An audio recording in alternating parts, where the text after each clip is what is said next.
chega de homossexuais, chega de sindicatos, chega de militância LGBT. De agora em diante será a boa e velha liberdade proletária democrática. Bem, agora, para reverter esse processo todo, seria um sacrifício gigantesco. Quando os Estados Unidos tiveram que invadir Grenada para reverter o processo de subversão, algumas pessoas disseram: rapaz, isso não é bom. Não é correto invadir um país lindo como a ilha de Grenada. Ora, então por que eles não pararam o processo ali, quando Grenada ainda estava só sendo abordada pelos esquerdistas? Por que não impediram que Maurice Bishop chegasse ao poder? Em primeiro lugar, eles nem sabiam quem era Maurice Bishop. Ele mesmo chegou ao poder através de um golpe de Estado. Mas não, eles quiseram deixar a situação seguir adiante, até chegar à crise. E, brevemente, uma normalização. Então, os Estados Unidos decidiram invadir aquele país, descobrindo que Grenada havia sido transformada numa base militar da União Soviética. É claro que a invasão é uma medida drástica, que é uma pena que os fuzileiros tiveram que perder, 17 vidas? Por que não pararam o processo antes que chegasse a crise? Não, os intelectuais não quiseram. Disseram que era interferir em assuntos estrangeiros, para não deixar o governo americano interferir em assuntos internos de países latino-americanos. Mas eles foram omissos quanto à União Soviética e interferindo. Bem, então, para reverter todo esse processo, desde aqui, só funciona unicamente a ação militar. Nenhuma outra força no planeta pode reverter a situação a partir deste ponto. Na crise não é necessária a invasão militar pelo exército americano. Na crise foi necessária uma ação vigorosa, como no Chile. Um envolvimento discreto da CIA para impedir que o suposto salvador de fora chegasse ao poder. Tiveram que estabilizar o país antes que ele entrasse em guerra civil. Tiveram que apoiar as forças conservadoras de direita. Através de dinheiro, de mercenários, da lei, não importa. Não se pode deixar que a crise evolua para guerra civil ou invasão. Oh, não. Os esquerdistas vão dizer que é contra a lei.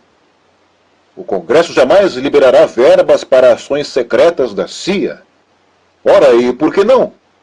Temos que esperar até chegar à normalização e os tanques soviéticos aterrissarem no aeroporto de Los Angeles? Bem, o processo também pode ser revertido na desestabilização. E reverter daqui é mais fácil do que reverter na crise. Aqui a CIA não é necessária. Sabe o que é necessário aqui? Restringir algumas liberdades para grupos minoritários, que são inimigos autodeclarados da sociedade. É simples assim. Mas os esquerdistas vão dizer: oh não, isso é contra a Constituição americana. Eles dirão: como nós vamos negar os direitos civis dos criminosos? Por exemplo, eles dirão que temos que permitir que os criminosos tenham direitos civis. Se vocês querem isso, então vão em frente. Leve o país à crise. Nós queremos evitar o derramamento de sangue. Temos que limitar os direitos. Não estou dizendo para colocar os homossexuais de São Francisco num campo de concentração. Não é isso. O que estou dizendo é para impedirmos que essas pessoas consigam poder político. Não devemos elegê-los para cargos públicos, seja cargo municipal, estadual ou federal. Tem que ser inculcado na cabeça dos eleitores americanos que essas pessoas em posições de poder serão inimigos. Não tenham medo dessa palavra. Eles serão inimigos. Se ele não for um inimigo aqui, então ele será logo aqui embaixo. É claro que mais adiante ele vai ser fuzilado. Mas neste estágio aqui, ele é um inimigo. Então vocês estarão prestando um grande serviço negando a essa pessoa um direito. O direito de levar a cabo as suas ideias malucas. O direito de se tornar uma pessoa poderosa.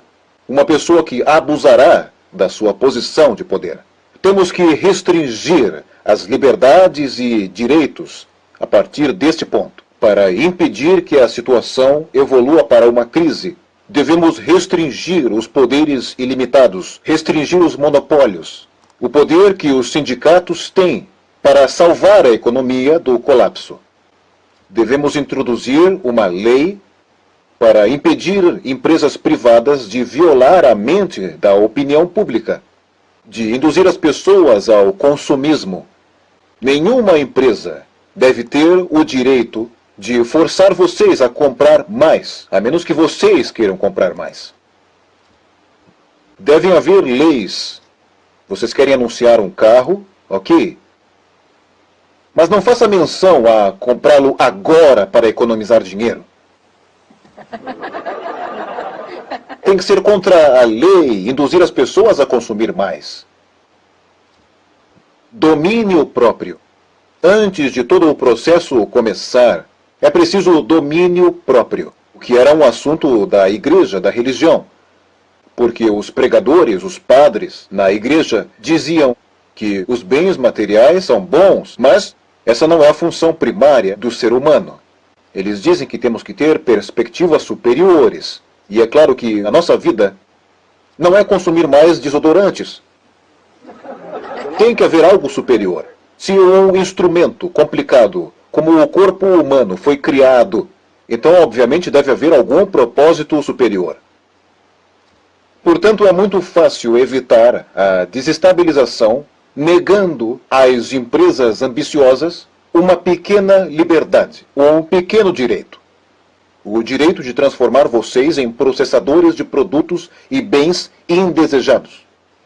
O direito de converter vocês em máquinas, como a minhoca, que tudo o que faz é chupar terra e expelir terra, chupar terra e expelir terra.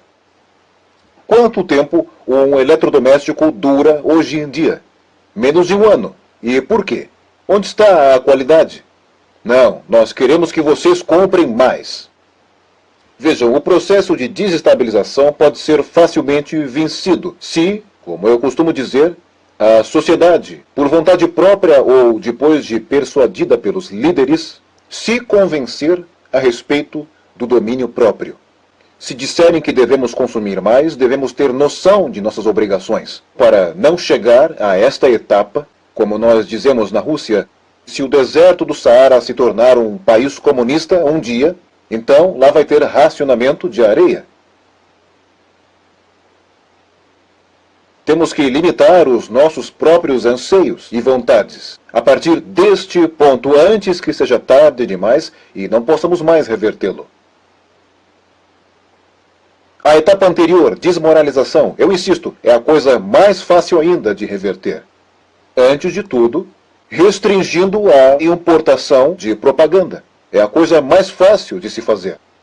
Porque a importação ilimitada e restrita de literatura soviética, jornalistas soviéticos, isso de ficar concedendo horários na televisão americana para agitadores e ideólogos, isso tem que acabar.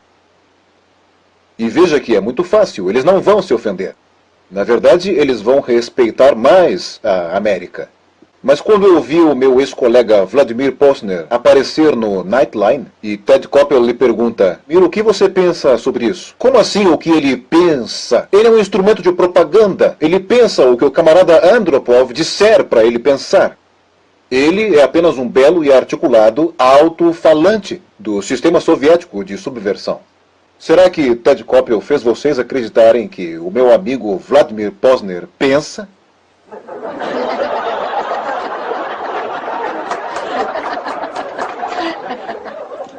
O processo de desmoralização sequer teria começado se, neste ponto, o país, que é um recipiente de subversão, fosse, sem violência, mas ativamente restrito à importação de ideologia estrangeira. Claro que eu não quero que a América siga o modelo do Japão antigo. Não quero que vocês atirem no primeiro estrangeiro que se aproximar das fronteiras sagradas dos Estados Unidos. Mas, quando ele se aproximar com um bagulho disfarçado de alguma coisa bem bonita, vocês devem dizer não, porque nós já temos nosso próprio bagulho.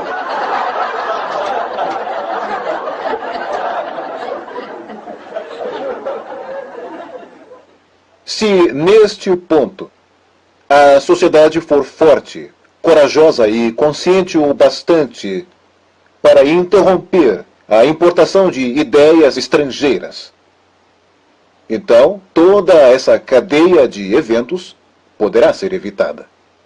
Eu estive recentemente nas Filipinas e eu fiquei chocado com cidades grandes como Manila, onde crianças escutam música ensurdecedora. Vejam, uma nação melodiosa com uma longa tradição de bela e boa música étnica, trazida pelos espanhóis há muito tempo, talvez há 200 ou 300 anos atrás, eu não estou certo. De repente, escutando lixo musical, o volume no máximo, estourando os rádios. Mas por quê? Na Índia também. Eu passei vários anos vendo a reação dos indianos quando eles saíam dos cinemas após ver uma produção de Hollywood. Eles não conseguiam entender por que os americanos são tão desperdiçadores. Por que arrebentam os seus carros? A cada 5 minutos um carro explode. E como é que os americanos matam uns aos outros por causa de $1 milhão? E as pessoas lá perguntam, é verdade que eles são tão obcecados por sexo? Será que vocês conseguem imaginar um filme onde a cada 5 minutos há pessoas copulando na tela? Imagine isso num país como a Índia, com uma longa tradição de respeito aos assuntos privados. Imagine isso no Paquistão. Será que os Estados Unidos esperam que esses países os respeitem? Ah, sim, mas eles vão assistir o filme, eles vão pagar 5 rúpias para ver aquele lixo. Ah, mas eles sabem. E dirão a seus filhos, não respeite os americanos. Não seja como os americanos. Então, o processo de desmoralização pode ser impedido bem aqui, na questão de exportar e importar cultura. Isto requer um passo, uma coisa muito importante a se fazer. Vocês nem precisam expulsar todos os agentes da KGB de Washington. A solução mais difícil e, ao mesmo tempo, a mais simples é começar aqui e até antes, levando a sociedade de volta à religião, para algo que as pessoas não podem tocar, nem comer e nem ver, mas que ainda assim é algo que faz a sociedade se mover, que a governa e a preserva. O cientista soviético Shafarevich, que não tem nada a ver com religião, é um cientista da computação, fez um estudo muito intenso na história de países socialistas. Ele chamava socialista ou comunista qualquer país com uma economia centralizada e com uma estrutura de poder piramidal. Ele descobriu, na verdade não descobriu, ele apenas chamou a atenção dos leitores, que civilizações como Mohenjo-Daro, nas regiões hindus ribeirinhas, ou como no Egito, como os maias, os incas, desmoronaram e desapareceram da face da terra, a partir do momento em que perderam a sua religião. É bem simples, elas desintegraram. Ninguém se lembra mais delas, mais ou menos assim. Bem, então, as ideias estão movimentando a sociedade e mantendo a humanidade como uma sociedade de seres humanos, agentes inteligentes e morais de Deus. Os fatos, as ciências exatas, talvez não. Toda a tecnologia sofisticada e computadores não impedirão a sociedade de desintegrar e eventualmente sumir. Por acaso vocês já viram alguma pessoa que sacrificaria a sua vida, sua liberdade, por uma verdade como esta aqui? Isto aqui é uma verdade. Eu nunca vi alguém que dissesse, olha, isto aqui é verdade, eu estou pronto, pode atirar em mim. Vou defender a verdade. Porém, milhões sacrificam suas vidas, liberdade, conforto, tudo, por coisas como Deus, como Jesus Cristo. Seria uma honra. Alguns mártires no campo de concentração soviético morreram. E morreram em paz. Ao contrário daqueles que morreram gritando "Viva Stalin!", sabendo perfeitamente que Stalin não viveu muito tempo. Estou falando de algo que é imaterial. mas que movimenta a sociedade e a ajuda a sobreviver. E vice-versa, no momento em que nos voltamos para 2 vezes 2 é igual a 4 e fazemos disto um princípio guia para nossa vida, nossa existência, então nós morremos. Mesmo que isto seja verdade, e apesar de que aquilo ali não podemos provar, nós podemos senti-la e podemos ter fé. Então a solução para a subversão ideológica é muito simples. Vocês não têm que atirar nas pessoas. Vocês não têm que ameaçar com mísseis. Não precisam jogar uma bomba no quartel-general de Andropov. Não. Vocês só precisam ter fé para evitar a subversão.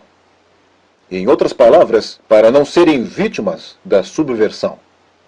Não se transforme naquela pessoa como no judô, que está tentando esmagar o adversário. Senão alguém vai agarrar o seu braço, lembram disso? Não golpeiem assim. Golpeiem com o poder do espírito de vocês e a superioridade moral. Se vocês não têm esse poder, está na hora de desenvolvê-lo, porque esta é a única solução. É isso aí.